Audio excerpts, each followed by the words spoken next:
In the history of classic television shows, The Andy Griffith Show stands out as a beloved series that brought laughter and warmth into millions of homes, earning its place among the best Hollywood productions of its time.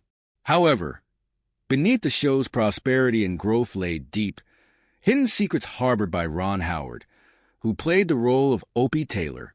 These secrets threatened to unravel everything he had built in his career. A singular animosity toward a colleague on the show began to attract the attention of fans and the media alike, raising questions about what could have driven Howard to such intense feelings. Who was it that he truly harbored resentment for? Stay tuned as we delve deeper into how Ron Howard has finally broken his silence, shocking everyone with revelations from his past. The Andy Griffith Show, which debuted on CBS in 1960, quickly became one of the most adored sitcoms in television history. Set in the fictional town of Mayberry, North Carolina, the series starred Andy Griffith as Sheriff Andy Taylor, whose responsibilities included upholding the peace and raising his son, Opie, portrayed by a young Ron Howard.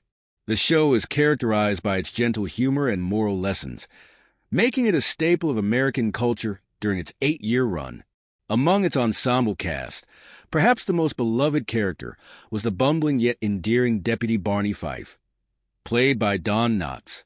Knotts' comedic interplay with Griffith significantly contributed to the show's charm, earning him 5 Emmy Awards for his memorable performance.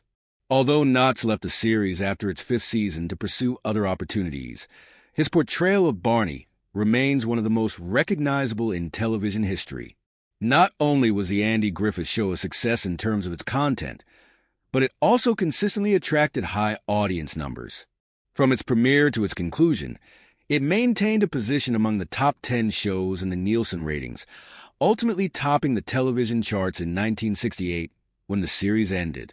The show's legacy was further solidified by its successful spin-offs, including Gomer Pyle, USMC, and Mayberry, RFD, showcasing its lasting impact on American television. The comedic portrayal of small-town life, paired with relatable characters and universal themes, has made The Andy Griffith Show a favorite in syndication for generations, creating a legacy celebrated today. While The Andy Griffith Show became a television classic, it was young Ron Howard's early years on set that not only shaped his career, but also influenced the future of Hollywood. At just 6 years old, Howard was cast as Opie Taylor, the kind-hearted and mischievous son of Sheriff Andy Taylor. His natural talent for acting and ability to connect with the audience won the hearts of viewers, making his early experience on the show a remarkable start for a young actor destined to become one of Hollywood's most successful directors. Working alongside seasoned actors like Andy Griffith and Don Knotts was invaluable for Howard, as they took him under their wings, providing mentorship that would guide him through the challenges of child stardom. Griffith played a significant role in shaping Howard's early years on screen, fostering a relationship that mirrored that of a father and son. Griffith offered Howard guidance, sharing vital lessons on professionalism, humility, and the importance of hard work, all of which would serve Howard well in his career. However, the life of a child actor came with its own set of challenges. While Howard enjoyed the camaraderie on set, he also felt the immense pressure of balancing his studies, acting responsibilities, and the desire to fit in with his peers. Despite the fame that came with his role as Opie, Howard sometimes resented the attention it drew, creating a tightrope walk between the opportunities offered by the show and the trials of growing up in front of the camera. One notable story from the set involves the filming of the opening credits, where Opie throws a rock into a lake. In one take, the rock failed to create the expected splash due to Howard's young age and inability to throw it far enough. To resolve the issue, a prop man discreetly tossed another rock at the same time, ensuring the splash matched Opie's throw. This behind-the-scenes trick became a cherished memory for Howard, reminding him of the pressures he faced while navigating the demands of playing such a prominent character. Regardless of the difficulties he encountered, the experience Howard gained while working on The Andy Griffith Show laid the foundation for his extraordinary career. He learned the significance of collaboration, patience, and resilience, not only in acting but also in life itself. His childhood years on set prepared him for the eventual transition into directing and storytelling. Observing the inner workings of a successful television production equipped him with valuable insights that would shape his future endeavors. By the time the show concluded in 1968, Howard had evolved from a precocious child star into an accomplished actor, ready to take on new challenges in the entertainment industry. Ron Howard's career continued to flourish after The Andy Griffith Show, and he garnered acclaim for his direction of the 1995 docudrama Apollo 13. Starring Tom Hanks, Kevin Bacon, and Bill Paxton as the Apollo 13 astronauts, the film received widespread praise for its authenticity and technical prowess. Critics lauded Howard's ability to tell a gripping story, with Roger Ebert of the Chicago Sun-Times describing it as one of the best films of the year. The film became a major box office success, grossing $335 million worldwide on a $52 million budget, and earning 9 Academy Award nominations, including Best Picture. In 2000, Howard directed How the Grinch Stole Christmas, adapting Dr. Seuss's beloved story with Jim Carrey in the lead role. Despite mixed critical reviews, the film was a box office hit, grossing $345 million globally. Following the success, Howard directed A Beautiful Mind in 2001, a biographical drama about mathematician John Nash, portrayed by Russell Crowe, who struggled with paranoid schizophrenia. The film received critical acclaim, winning 4 Academy Awards, including Best Picture and Best Director for Howard. Howard continued to make a name for himself with Cinderella Man in 2005, a biographical sports drama chronicling the story of heavyweight boxing champion James J. Braddock, played by Russell Crowe. The film received positive reviews, holding an 80% approval rating on Rotten Tomatoes. Additionally, Howard directed adaptations of the Robert Langdon novels, starting with The Da Vinci Code in 2006, followed by Angels and Demons in 2009, and Inferno in 2016, with Hanks reprising his role as Langdon. In 2008, Howard presented the world premiere of his historical drama Frost/Nixon at the London Film Festival. The film, based on the taped conversations between former U.S. President Richard Nixon and British talk show host David Frost, featured Frank Langella as Nixon and Michael Sheen as Frost. Despite struggling at the box office, Frost/Nixon was a critical success, receiving 5 Academy Award nominations, including a nomination for Best Director for Howard. While The Andy Griffith Show shone brightly on screen, the atmosphere behind the scenes was not always as harmonious. Andy Griffith, known for his charming and easygoing demeanor, had a playful side that sometimes crossed into the realm of mischief. His penchant for light-hearted pranks did not always resonate well with his fellow cast members. Frances Bavier, who portrayed Ampy, reportedly found Griffith's antics unprofessional at times, leading to tension between the two actors. While Don Knotts and Andy Griffith shared a lifelong friendship, they experienced moments of discomfort regarding the show's future direction. Knotts had originally signed on for 5 seasons, and as the show extended beyond that time frame, he had to navigate the tension between his commitments and personal aspirations. Though the two remained close friends, Knotts occasionally expressed disappointment over the lack of creative control he felt over the show. Griffith's practical jokes became part of the show's culture, with Knotts often serving as a target for his playful antics. Griffith was known to wake Knotts from naps by dropping metal film cans on the floor, startling him in the process. Despite the occasional annoyance, Knotts maintained his good-natured demeanor, and their chemistry translated beautifully on screen. George Goober Lindsay also fell victim to Griffith's pranks, waking up to find duck guts strung around his dressing room, a testament to Griffith's mischievous spirit. Frances Bavier's relationship with Griffith was notably complex. As a New York-trained actress, she did not appreciate the more relaxed, small-town approach to comedy that Griffith embodied.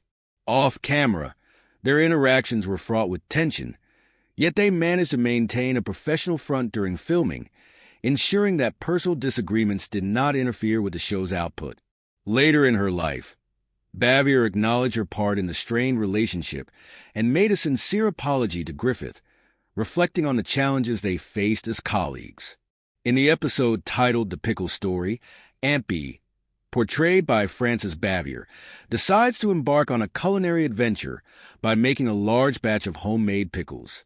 The storyline unfolds with various characters, including young Opie, tasting Aunt Bee's pickles, which, unfortunately for her, turn out to be downright awful. While most actors would navigate such a scene without much difficulty, for Ron Howard, who played Opie, it became an ordeal of sorts. The reason for this was simple yet profound. Howard found pickles utterly revolting, once going as far as to liken their taste to kerosene. Therefore, eating the slimy green pickles on camera felt more like a punishment than merely acting out a scene. Ironically, Howard's distaste for the pickles served the storyline beautifully.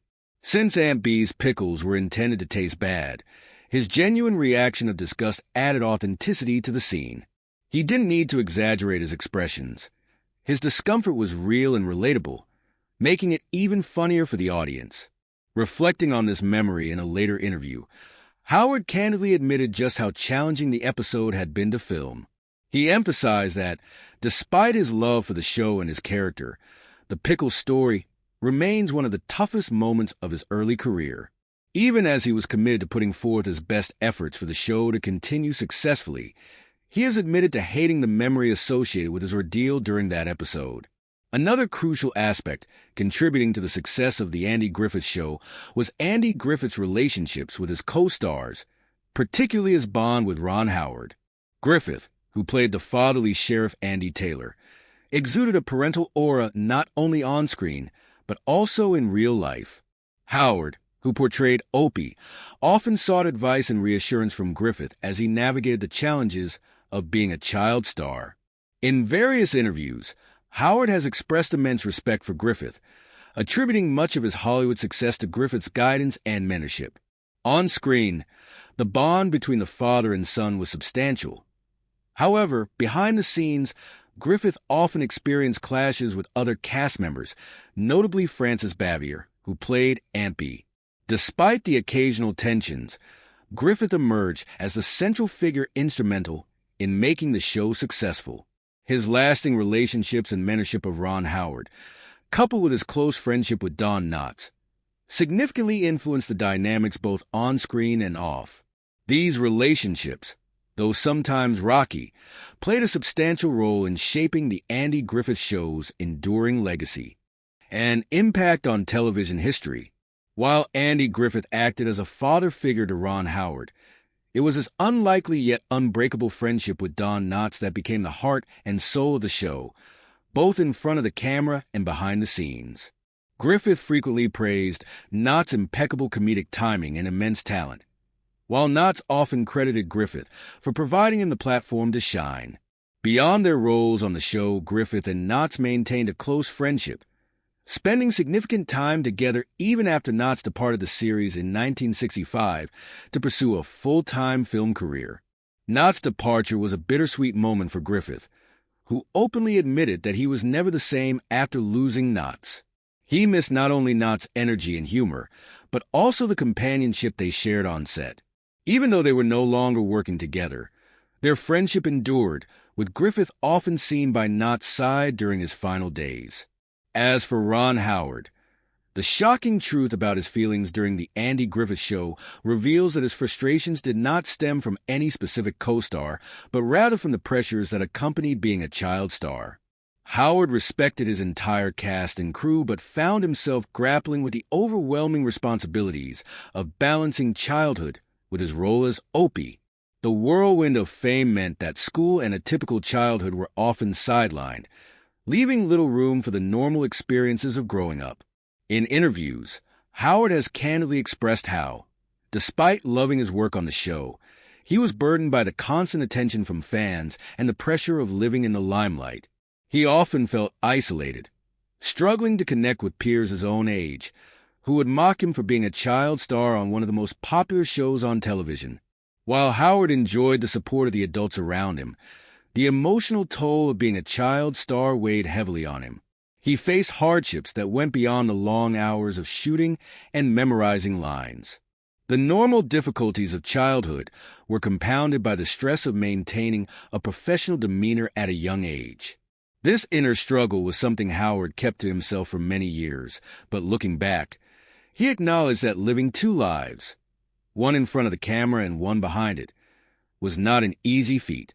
Interestingly, despite these challenges, Ron Howard has never spoken negatively about his co-stars. He has always spoken affectionately about his relationship with Andy Griffith, who provided a fatherly figure in his life, and Don Knotts, whose humor often lightened the mood on set. While there were occasional behind-the-scenes tensions, the cast remained supportive of Howard throughout the show, ensuring he felt comfortable on set.